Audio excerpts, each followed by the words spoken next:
diezmo ya no es del Nuevo Testamento.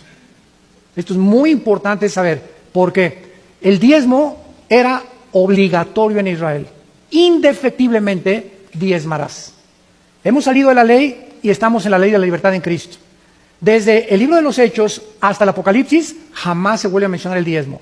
El último que lo mencionó fue Jesús en los evangelios, que se encuentran bajo la ley. En el Nuevo Testamento, Hechos 14, 1 Corintios 16, del 1 al 3, Pablo dice: cada primer día de la semana, el domingo, cada quien dé como haya prosperado, y cada quien dé como propuso en su corazón. Ya no hay ninguna ley para que nos diga tienes que dar tanto. Ahora bien, si en el Antiguo Testamento fue el 10% y nosotros seguimos ligados a que vamos a seguir dando el 10%, seguimos bajo la ley. El diezmo, cuando tú lo buscas en el Nuevo Testamento, la palabra, tú coges la concordancia exhaustiva de Strong y buscas la palabra diezmo, solo encuentras la palabra diezmo en 2 pasajes de las Escrituras. Un pasaje lo habla negativamente. ¿Se acuerdan de aquel publicano que comienza a orar: Señor, yo oro, yo ayuno, yo diezmo de todas las cosas?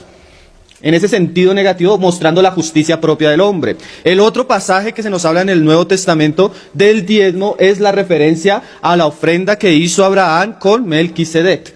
Pero no enfatizando en que nosotros como creyentes debemos dar, sino enfatizando la preexistencia de Cristo Jesús como el sumo sacerdote eterno según el orden de Melquisedec. Entonces, cuando tú miras en el Nuevo Testamento, no hay una referencia directa a que los cristianos debamos diezmar. Cuando nosotros hablamos de diezmo, directamente pensamos en el Antiguo Testamento. Lo primero que debemos saber es que no había 1, sino 3 diezmos. En total sumaban un 23% aproximadamente. Habían 2 diezmos normales y otro diezmo que se daba cada 3 años. Tenemos que entender también que el diezmo no era para la iglesia, era un sistema tributario del pueblo de Israel, de una nación que necesitaba sus impuestos, no solo para cuidar de cosas como el templo o para cuidar de las necesidades de los sacerdotes, sino también para cuidar de las viudas, de los huérfanos, de los más desamparados. Era un sistema tributario.